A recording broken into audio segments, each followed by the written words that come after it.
c'est notre spécialité. Dans ce genre de lieu ou d'autres dans Paris. L'objectif, c'est de partager de la connaissance sur ce sujet-là. Donc, je m'appelle Bertrand Olivard, je suis le directeur de l'INPERF. J'ai 25 ans d'expérience dans tout ce qui est Lean Management, aussi bien manufacturing que hospitality service. Et donc, je serai votre animateur aujourd'hui.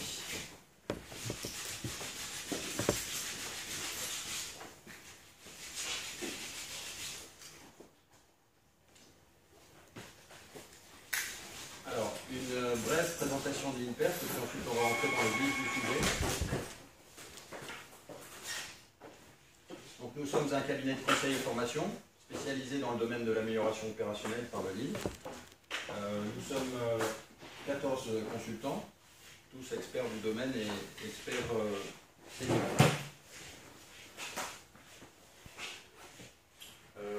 Donc avec des gens qui ont plutôt 20 ans d'expérience et une expertise du Lean de minimum 10 ans.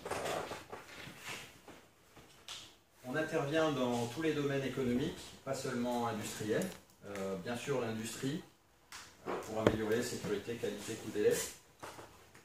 La supply chain, pour améliorer taux de service, stock, surface, coût de transport.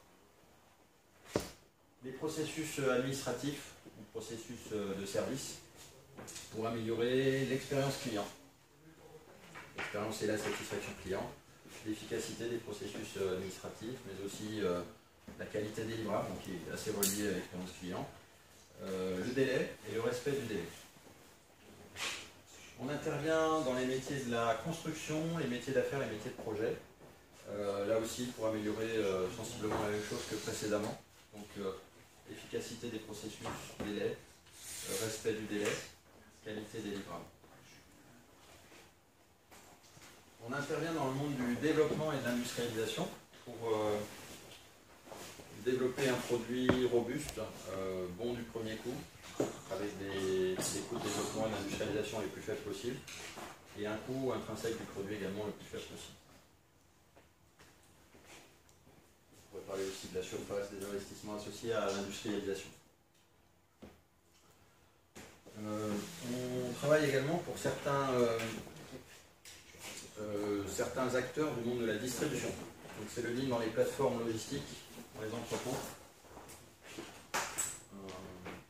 Où là, on est plus sur l'efficacité du picking, sur le service client, sur le lissage de la demande, etc. Les coûts de distribution. Et puis, on intervient de manière un peu plus ponctuelle. Bonjour. Bonjour. On intervient de manière un peu plus ponctuelle sur les processus informatiques, mais pas sans avoir une compétence informatique poussée. Notre compétence, elle n'est pas dans l'informatique, elle est dans l'amélioration des processus. Donc on intervient également sur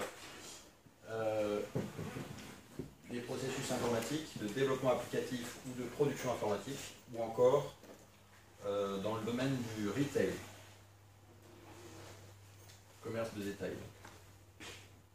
Et puis on a une offre de formation au Lean, soit catalogue, soit personnalisée aux besoins des clients. Voilà, j'en dirai pas plus sur le cabinet aujourd'hui. On va passer au cœur du sujet. Qui parmi vous connaissez le Lean? Levez la main. C'est pour savoir si je développe la partie... Je ne vais pas la développer beaucoup, visiblement. Alors, le Lean, si on voulait faire simple, consiste à identifier dans un processus ou bien dans une tâche ce qui est à valeur ajoutée de ce qui ne l'est pas. Et un des sujets importants du Lean, c'est de regarder comment est-ce qu'on peut éliminer une partie de la non-valeur ajoutée et la remplacer par de la valeur ajoutée. Alors pourquoi faire? Pour se libérer du temps. Donc l'idée, c'est de ne pas travailler plus vite ou plus dur. L'idée, c'est plutôt de... Là-bas, parce que Ah, l'écran est invisible. l'écran est invisible. Vous passez Dites-moi, devant je me déplace un peu. pour Je vais mettre ça. Ah, Je vais essayer de naviguer. lever la main si jamais je cache quelque chose. Oui, elle sera disponible sur le site internet en PDF via un lien qui vous sera communiqué par email. Donc le but du lean, c'est pas de travailler plus dur ou plus vite, c'est d'éliminer ce qui est pénible dans le travail de manière à pouvoir prendre des choses plus intéressantes, à plus forte valeur ajoutée.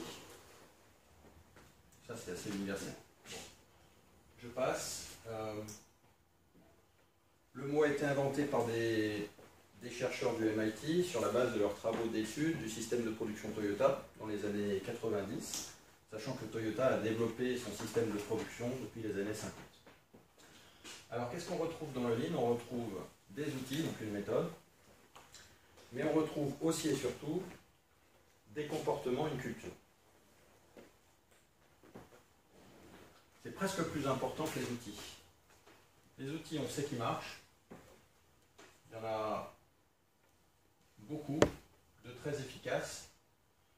Le sujet, c'est que si on n'a pas les bons comportements managériaux, si on n'a pas la bonne culture, ça périclite assez rapidement. Est-ce que dans la salle, vous avez des exemples de ça? Ça m'évitera d'en donner que vous ne sachiez déjà. Comment? Vous demandez des exemples de quoi? Des exemples de en quoi la culture, le comportement managérial est très important pour faire en sorte que les résultats durent, pour faire en sorte que le résultat délivré par les outils dure. Vous avez un exemple, ou sinon Geneviève avait un exemple? Oui, moi j'ai des exemples. Oui. C'est que justement, on a été accompagné par, justement pas par mon père, qui n'a pas testé là, sur une usine par un autre consultant qui plaque les outils. Donc les gens, bon déjà les résultats n'étaient pas trop là, en termes de délai, coût, etc. Mais en plus, au niveau managérial, ils ont plaqué. C'est-à-dire, on dit à quelqu'un, non, c'est plus facile, tu sais que tu dois faire ça, ça, et ça après, et puis ça en fait. Alors la personne, elle commence, alors elle fait ça là, elle essaye de faire ça, mais d'abord elle n'a pas le petit fil. Bon, bah, historiquement, c'est ce qu'elle faisait, elle essayait de continuer quand même. Son chef passe. Comment, t'as pas fini ça? Bam! Il lui tape dessus. Alors là, tu dis, bah, j'ai essayé de faire que ça marche. Enfin, il se dit ça. Résultat d'après, il fait ça, il démarre ça, il n'y a pas le petit fil. Bah, le chef a fait.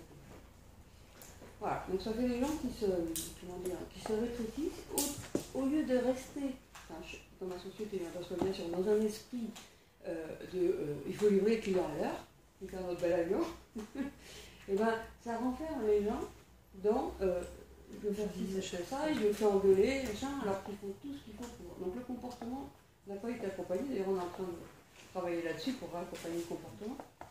Parce qu'effectivement, dans notre expérience, quand il est bien accompagné, ça. C'est fondamental. Hein, Alors quelques exemples dans la démarche Lean, on est ce qui pourrait résumer un peu la philosophie dans l'amélioration dans la démarche Lean, c'est qu'est-ce que vous avez amélioré aujourd'hui? Qu'est-ce que vous pouvez améliorer dès demain sans rien? Et donc le sujet, c'est pas de savoir si on va s'améliorer dans 6 mois quand on aura 1 million d'euros et un nouveau système d'info, ou une nouvelle organisation, ou une nouvelle fusion. Le sujet, c'est qu'est-ce qu'on peut faire avec rien aujourd'hui. Avec rien, avec son intelligence, mais sans avoir beaucoup d'investissement. Voilà, sans trop d'argent. Voilà.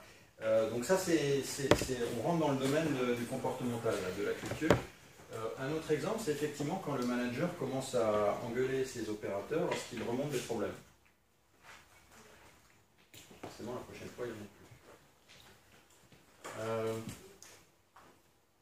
C'est savoir aussi résoudre des problèmes simples. Oui. Dès leur apparition, Oui. plutôt que d'autres, la boule de neige. Oui.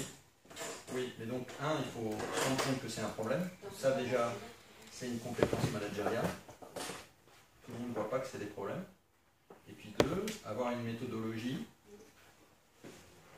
élaborée pour les résoudre de manière définitive.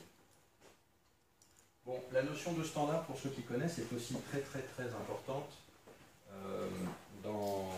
façon que peut avoir le manager de manager, à mon avis. Dans les processus industriels, mais aussi dans les processus tertiaires. Donc le rôle du manager là-dedans, puisque finalement, les outils en grande majorité vont délivrer des standards. Levez la main ceux qui ne connaissent pas le mot standard.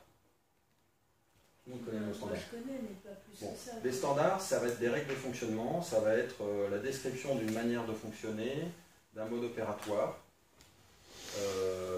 Ça va être une convention, un mode de fonctionnement défini. Évidemment, lorsque ce mode de fonctionnement est défini, si on s'empresse de ne plus le respecter, eh ben, les outils n'ont servi à rien.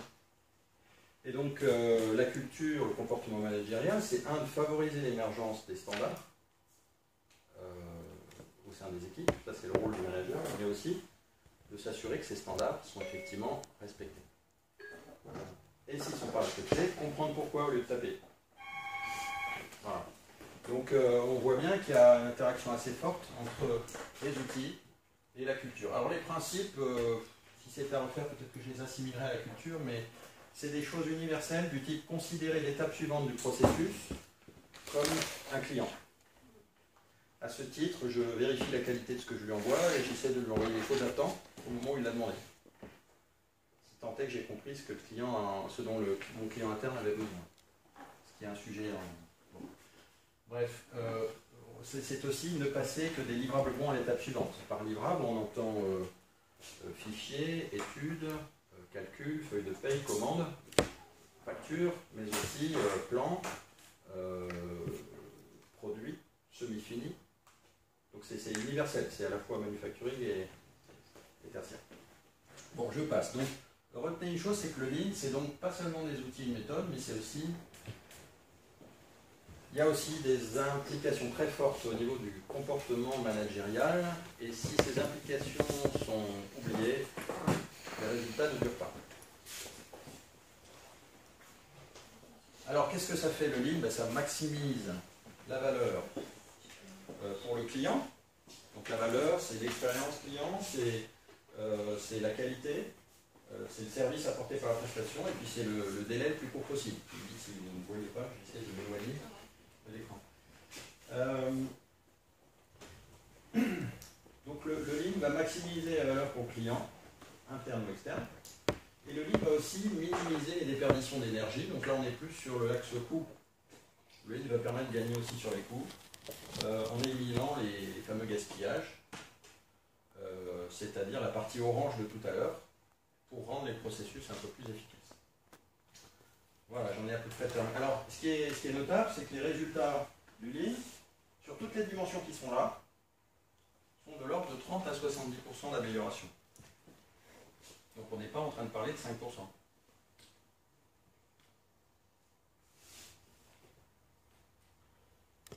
Alors, c'est exigeant pour les atteindre, c'est-à-dire il faut le bon comportement, il faut les bons outils, il faut quelqu'un qui connaisse un peu le sujet.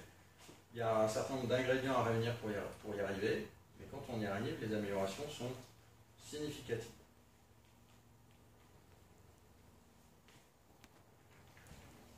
Est-ce que vous avez des questions là-dessus? Alors on va passer au-delà. Donc on va rentrer dans le cœur du sujet qui est l'impact du Lean sur les indicateurs opérationnels et financiers. En fait, la genèse de cette présentation, c'est une interaction que j'ai eue en 2007 avec un directeur général allemand. Donc il me parlait en anglais, parce que je ne parlais pas bien allemand.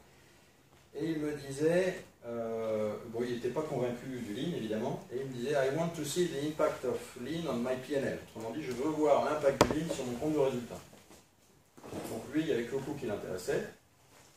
Il oubliait tout le reste que je viens de citer avant. Néanmoins, il voulait avoir la démonstration que ça allait lui apporter quelque chose sur ce qui était le plus important pour lui, puisqu'il était directeur de division, c'est-à-dire le compte de résultat, bottom line.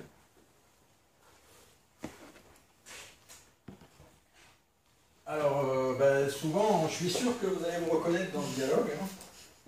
C'est très classique, on a ça chez tous nos clients, enfin j'ai connu ça partout en 25 ans. Patron, le Lean c'est vraiment bien, ça améliore sécurité, ergonomie, qualité, délai, surface, motivation du personnel.